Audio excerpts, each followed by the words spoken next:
Okay. Okay, still working with the vectors. I will show you one more thing with Inkscape and then we move to CAD packages. So I will open Inkscape again.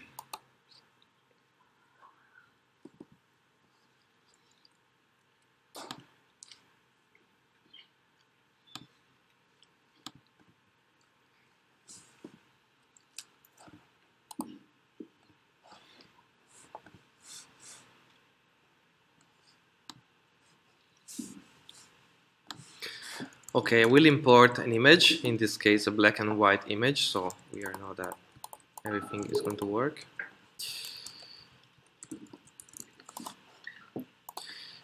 I embed it, so it's inside it. This is an image. If I do path, trace bitmap, and I can change the different sections here, the option and the settings. Here is the preview. Inkscape will convert it into a vector. So I'm fine with this design, so I will click on OK. I can close this, and Inkscape will add it one on top of the other. If I do view, display mode, outline, you see that this is an image, but this is a vector. Okay, I can delete this, for example. And if I do view, display mode, normal, and now edit this, you see these are all the control points, and it's quite a nice geometry. So that's a good way for going from a bitmap to a vector. And the only problem with Inkscape and Illustrator, also this kind of software, they work mainly for graphic, and specifically for the web, so they're not very precise for drawing. So the best thing is you start with a CAD. I will show you two CAD. One is QCAD and the other one is DraftSight. LibreCAD is a fork of QCAD, so it's very similar, but I found that QCAD is much more complete. QCAD is for free, but has some components that you can buy. So for example, if you want to open DVG files, then you need to buy it, otherwise you will lose the XF files. But QCAD and LibreCAD has a very similar interface and command, but I found that QCAD has a bit more things. So here you have the plane. Okay, I guess that in drawing preferences you can change the dimension settings, the text, the format. So for example, how many zero we use, the drawing unit, so we work in millimeters, we have the grid, colors, okay, page, and so on. And usually that's very useful for setting up the specific drawings and the scale.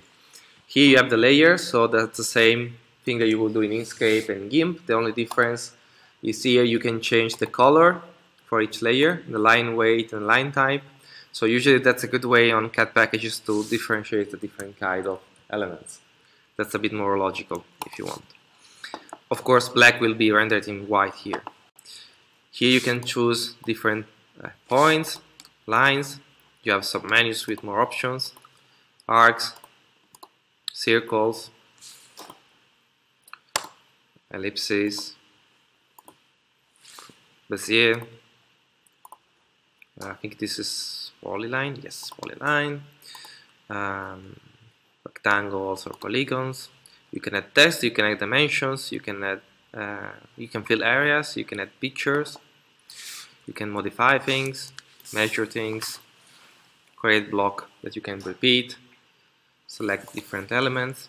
Okay, and here you have what's this isometric projection. So for example, I'll do a simple line from 2 points. Now it's going from grid to grid. I'm okay, so I press ESC. This is a line that goes to all infinite because this is the option. So I will do this, and this is a line that goes just to 2 points. Okay, if I want to delete, I go back, I choose this.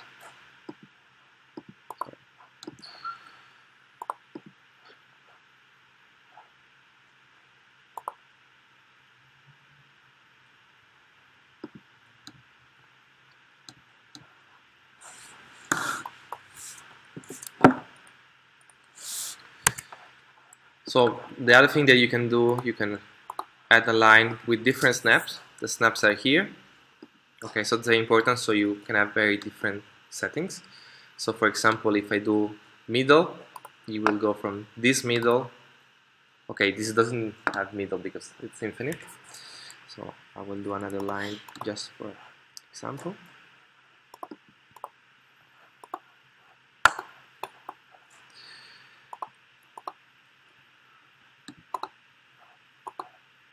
Okay, yes. Now I have middle, so I go from middle to middle. Okay, and at the same time I can add the intersection, perpendicular. So perpendicular is like this to this. And these are perpendicular. Okay, or I can add end from end to end. Now, of course, if you start working with the grid, it's not really easy to do everything with precise measurement. So one good way is you click on this, you click on the point. So in this case, would be, for example, grid, and we start on 0. And you can move here, or let's see where it is. You should lap the terminal. Command line. Here we have the command line. There is one specific formula. I will show you.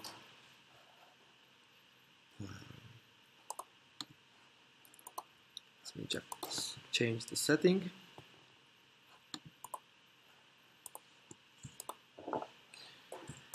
So here in the terminal,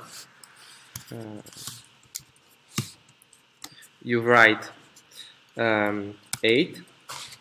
The distance, the length of the line, so for example 200, minus the degree of the angle that you want to use. So if I do 0 and enter, it's going to be 200 on this line. If I do it again, for example, I do from here. I do line, okay, line. I go from here. Now if I go on the command line and I do 133 minus 43 degrees and I do enter, now you see that the line is like this. Okay, so let's make one example. I will try to design a dimension, putting it. Okay, so for example, we'll do a line. I will do from end, so from here to here.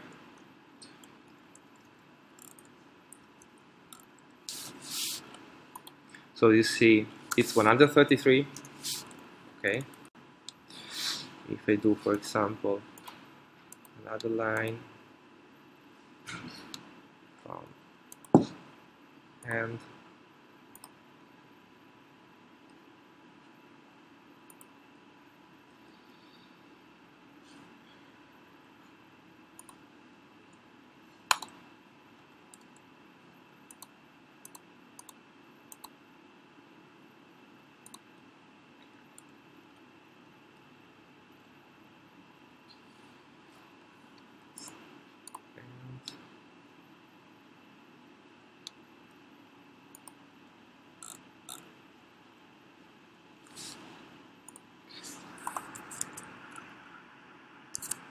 still taking the dimension, so since it's a bit buggy on selecting that,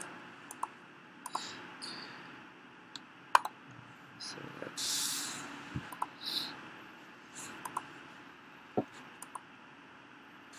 delete. Okay,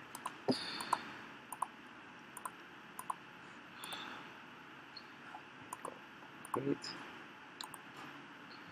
and I put it one. First I do this, and then I do another one from end here, and here it in the command line it is 133 minus 33 degrees. Okay, if I go on quote and I try to quote, let's see if you have the angle. Okay, so let's see. Seems that this Mac version is a bit buggy. Okay, So you see it's 33 degrees. So in this way you're really precise about the orientation and the dimension of the length. Something more that you can do, for example, you can draw a line like this, for example.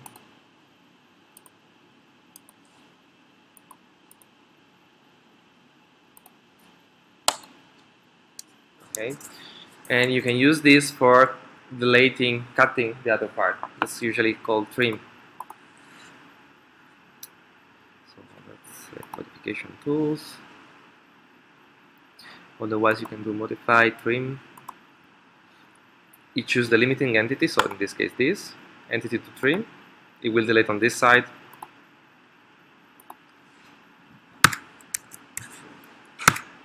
Limiting entity is this. Modify, trim. Entity is this. Entity to trim is this one.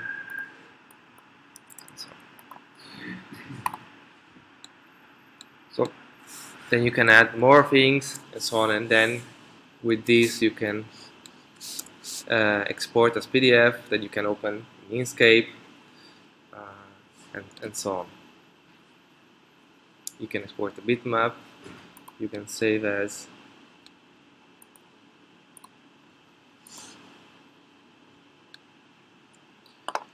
file. So that's the basic of CAD. So the interface is not really easy, at least for me. I'm used to AutoCAD, so we will use DraftSide and show you how to do the same. DraftSide is not open source, but it's for Windows, Mac, and Linux. You need to register. I'm not sure if you can use it for commercial work, but I guess for just checking it, you can use it. You need to register, otherwise you can use only for 30 days.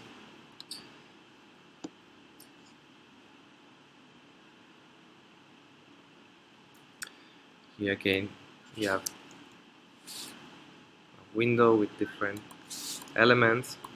Is there a question? Is there a question, Sabina? Yeah. That will be the same for DraftSide. What's your method to export files like? Because in AutoCAD, which I know very well, I normally do this way. I draw in the model area, the one you use to make your design, and then I make a sort of virtual printing on PDF. And actually, I work on a sort of virtual artboard, like with precise dimensions, and actually what you get out, it's like a PDF with precise dimension that I open, for example, in Inkscape, and actually when I open it, I have already my file with exactly the dimension I want to, for example, send to the laser cutter. But for the CAD, I have no idea how do you save the file in order to open it and be sure that the dimension you want to send to the machine are already there, if it's possible. Or otherwise, I think you can make it simple. Make the drawing, you make a quotation and measurement somewhere, and then when you open the file, the DXF, for example, in the Inkscape software, then scale that part as a written measurement until the right dimension. So the easy answer is you export a PDF both from DraftSide and from CAD, because you have this option. If you see on the screen, there is PDF export. I have another tips and tricks. Usually, to check dimension in 2D, I always draw a bounding box, a rectangle outside of my drawing with known measure, so known and easy measure. For example, if I have a 40 by 40 rectangle that is my drawing, I draw another rectangle or a square around outside my drawings, for example 100 by 100. And so when I import, I export the drawing, and when I import in another program, I can select all, check the overall dimension. If it's right, okay. If it's not right, I just scale it. I will show you later how to work with these softwares, but it really depends on your specific software that you use. So there are many different ways. There is not only one way for doing this. So I've seen people, for example, doing the drawings in AutoCAD completely white and adding the properties of the line height by entity, and I prefer to do by layer, by color, and then you print by color. But there are many different ways for doing the same thing, so it's really up to you. One thing for sure, you may want to use the dimensions for showing other people how big is the project, but you don't need it for digital fabrication, because that's the real file that is going directly to the machine. So that's something that you can do for showing a bit more, but you don't need it here. As old engineer says, a drawing with some quotation in scale is very useful. Well, it depends. I've never seen a drawing with quotation in Fab Labs for the moment. You may use it, but you already know when you're using how's this dimension, and you can check it and then print it. But usually the dimension, you need it when you print it, because you use the document for understanding the project. In this case, since everything is digital, it's very difficult that you go through that path, but it's up to you. You can really do it in Inkscape and add it there. The thing is that many times there are scale problem, you know, and conversion problem. There is always this. Yes, and that's why a drawing with some also basic quotation. It really depends on the people. I mean, I haven't drawn dimensions for years. In my experience, so it depends on how you do it. Very important. And here in the Fab Academy, you really do the way you want. But if you think that with the dimension it's easier to work with the machine, it's not necessarily that. No, dimensions are easy for people, not it's for that machine. Yes. This is basically the same. It's a bit more similar to AutoCAD LT interface. So you do the lines. Okay. You can do lines. You can go modify, and here again you have the trim. So you select part, and then right click, and then the part to remove. So it's really like similar to AutoCAD. You can have copy and so on. Here again as well, you can do the line. Here you have, if you want to have orthogonal lines. Here on snap, you choose if you want to activate snap. Okay. You can have the dimension here as well. Here you have everything. Format, you have these. Let me check a bit more. So it's really the same thing, but just with a nicer interface. And here again, you do, if you want to do a line, we'll just show you this trick. Specify the starting point, and then you go on the command line, and you do the dimension, add the dimension minus the degree, enter, and then you get the line. So it depends also on how you are used to the software. I used to use AutoCAD, so this is a nicer interface for me, but they work exactly in the same way.